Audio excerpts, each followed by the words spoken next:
Hi guys, welcome to SP Guts YouTube channel. நான் உங்க பிரசாந்த். இன்னைக்கு ஒரு இன்ட்ரெஸ்டிங்கான ஒரு கண்டென்ட்டோட தான் நான் உங்களை நோக்கி வந்திருக்கேன். உங்களை பார்க்க வந்திருக்கேன். ரொம்ப சந்தோஷமா இருக்கு. என்னன்னு கேட்டா வெறும் 18 பேர்ல தொடங்கின இந்த யூடியூப் அக்கௌண்ட் அது 2021 ஆம் ஆண்டு நான் தொடங்கி அதுல வெறும் 18 பேர் தான் இருந்தாங்க. இப்போ ரீசெண்ட் டைம்ல கிட்டத்தட்ட 500 சப்ஸ்கிரைபர் நோக்கி நாங்க போய்கிட்டு இருக்கோம். இந்த சேனலை சப்ஸ்கிரைப் பண்ண எல்லாருக்கும் கோடான கூடி நன்றி. நான் எதிர்பார்க்கல நீங்க தர இந்த சப்ஸ்கிரைப் தான் என்ன மோட்டிவேஷனா அடுத்தடுத்த வீடியோவை அப்லோட் பண்ணி எடிட் பண்ண வைக்குது. ரொம்ப சந்தோஷமா இருக்கு. தேங்க்யூ கைஸ், தயவு செஞ்சு எனக்கு இப்படியே சப்போர்ட் பண்ணுங்க. நான் உங்களுக்கு இன்ட்ரெஸ்டிங்கான கண்டென்ட் தான் ஷோரா ப்ராமிஸா தரக்கூடிய விஷயத்துல இருப்பேன். ரொம்ப தேங்க்ஸ். அண்ட் புதுசா அந்த வியூவர்ஸுக்கு நான் சொல்றேன், ப்ளீஸ் SP Guts யூடியூப் சேனலை சப்ஸ்கிரைப் பண்ண மறக்காதீங்க. புது இன்ட்ரெஸ்டிங்கான நியூஸுக்கு எங்களை சேனல் எப்பயுமே ஷோரா இருக்கு. உங்களுக்கு நோட்டிபிகேஷனா வந்து சேர எங்களை சப்ஸ்கிரைப் பண்ணுங்க. பக்கத்துக்கு பெல் பட்டனை கிளிக் பண்ணுங்க. ரொம்ப தேங்க்ஸ் எல்லாருக்கும்.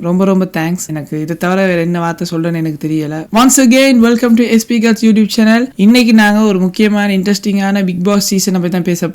என்னது பிக் பாஸ் சீசனா அப்படின்னா என்ன? இந்தியாவில் மிகப்பெரிய ரியாலிட்டி ஷோல இது ஒண்ணு. 2006ஆம் ஆண்டு ஹிந்தியில தொடங்கிய இந்த ஷோ வந்து பல மொழியில வெற்றிகரமா ஒளிபரப்பாகி வந்துச்சு. தமிழ்ல 2017 ஸ்டார்ட் ஆச்சு. அது முதல் பிக் பாஸ்ல இந்த சீசன் தொடங்கினது மற்றும் அதன் முதல் சீசன் மிகுந்த வரவேற்பை பெற்றுச்சு. இந்த ஷோல பல பிரபலங்கள் மற்றும் பொதுமக்கள் ஒரு வீட்டுல 100 நாட்கள் வாழ்ந்து பல்வேறு சவால்களையும் எதிர்கொள்றாங்க. இது பார்வையாளருக்கு அதாவது வியூவர்ஸுக்கு ஒரு புதிய அனுபவத்தை வழங்கிச்சு. ஆனா 2025ஆம் ஆண்டு என்ன குழப்பம்னு கேட்டீங்கன்னா, 2025ஆம் ஆண்டுல பிக் பாஸ் ஷோ நடக்காது என்பதை பற்றி பல குழப்பங்கள் ரூமர்ஸ் வந்துகிட்டு இருக்கு. பிரபல தயாரிப்பு நிறுவனம் பஞ்சே ஏசியா நினைக்கிறேன் என்ட்மால் ஷைன் இந்த வருடம் பிக் பாஸ் மற்றும் கேத்ரோன் கே கில்லாடி ஷோக்களில் இருந்து விலகி இருக்குன்னு சொல்றாங்க. இதனால் இந்த ஷோக்கள் எதிர்காலம் பற்றிய சந்தேகம் மிகவும் எழுந்திருக்கு. இந்த தகவல் வந்து பிக் பாஸ் டாக் என்ற ட்விட்டர் கணக்கில் பகிரப்பட்டு சமூக ஊடகங்களை பரவி வருது. இதனால ரசிகர்கள் மத்தியில பெரும் அதிர்ச்சி ஏற்பட்டிருக்கு. ஏன்னா பிக் பாஸ் மூலமா ஒரு என்டர்டைன்மெண்ட் ஷோ அதை பாக்குறதுக்குன்னே நம்ம ஒரு ஃபேன்ஸ் குரூப் ஒன்று இருக்கு. நானும் முதல் பெரிய பிக் ஃபேன் பிக் பாஸுக்கு. 2024ஆம் ஆண்டு அக்டோபர்ல தொடங்கிய Bigg Boss season Tamil season வந்து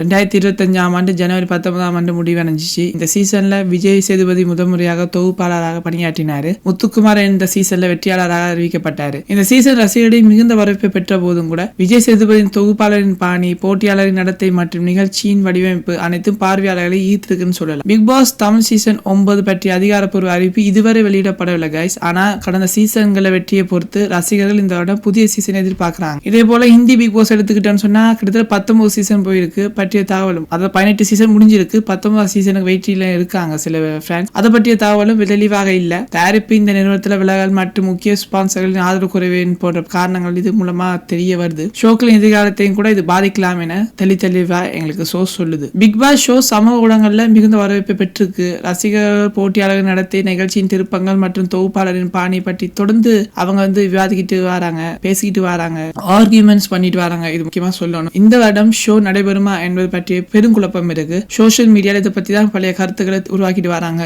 ஃபேன்ஸ் தங்களின் ஆதரவையும் தெரிவித்து ஷோ தொடர வேண்டும் என சப்போர்ட் பண்ணிட்டு வராங்க, கேட்டுக்கிட்டு வராங்க. காய்ஸ், பிக் பாஸ் ஷோ வந்து இந்தியாவில் தொலைக்காட்சியில் வரலாற்று ஒரு முக்கியமான ஷோன்னு சொல்லலாம், நிகழ்ச்சியாகவும் சொல்லலாம். 2025ஆம் ஆண்டு இந்த ஷோ நடைபெறுமா என்பது பற்றி குழப்பம் ஏற்பட்டாலும் ரசிகர்கள் ஆதரவு மற்றும் எதிர்பார்ப்பு ரொம்ப அதிகமா இருக்கு. இந்த நிகழ்ச்சியில முக்கியத்துவத்தையும் காட்டுது. எதிர்காலத்துல வந்து தயாரிப்பு நிறுவனத்தின் குழுவின் முடிவுகள் மற்றும் அதிகாரப்பூர்வ அறிவிப்புகளை பொறுத்துதான் பிக் பாஸ் ஷோ தொடருமா இல்லையான ஒரு கேள்விக்குறி. என்ன கேட்டா பிக் பாஸ் ஷோ வந்து பார்வையாளரின் டிபெண்ட் வச்சு தான் அது இயங்கிக்கிட்டு இருக்குன்னே சொல்லலாம். ரீசெண்ட் டைம்ல இப்ப 2023 நினைக்கிறேன் பிரதீப் என்கிறவரை தவறுதலாக போர்ட்ரே பண்ணி அவர் வெளியே அனுப்பின விஷயம்லாம் சில ஃபேன்ஸுக்கு பிடிக்காம போனது. அதனாலதான் ரேட்டிங்ஸ் வந்து கம்மியானது. கமல் சார் அந்த ஒரு காரணத்துக்காக தான் கமல் சார் அந்த ஷோ விட்டே வெளியே போனது காரணம். அதை பிரதீப்ங்கிற ஒரு நல்ல மனுஷனை ஒரு பொய்யான இமேஜை கொடுத்து அவரை எலிமினேட் பண்ணது மிக தவறான விஷயம். இதுதான் பிக் பாஸ் தமிழ் பிக் பாஸ்ல நான் சொல்றது இந்த பின்னடைவுக்கான காரணம். லாஸ்ட் இயர் கூட விஜய் சேதுபதி நல்லா பண்ணாரு. ஆனா கமல் சார் அளவுக்கு இல்லைன்னு தான் சில பேர் மெச்சூரிட்டியா சில பேர் சொல்லிட்டு இருக்காங்க. ஆனா விஜய் சேதுபதி சார் நல்லா பண்ணிருக்காரு.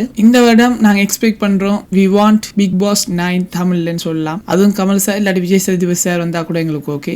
அல்டிமேட் சீசன் கூட வரதுக்கு நிறைய வாய்ப்பு இருக்கு. ஸ்டே கனெக்டட் வித் எங்க சேனல்ல SP Guts யூடியூப் சேனல்ல இப்படி இன்ட்ரெஸ்டிங்கான வீடியோஸுக்கு எங்க SP Guts சேனலை சப்ஸ்கிரைப் பண்ண மறக்காதீங்க. அடுத்த வீடியோ சந்திக்க வரை உங்களிடம் விடைபெறுவது உங்கள் பிரசாந்த். மறக்காம இந்த வீடியோ பிடிச்சிருந்தா லைக் பண்ணுங்க, ஷேர் பண்ணுங்க, சப்ஸ்கிரைப் பண்ண மறக்காதீங்க. தேங்க்யூ.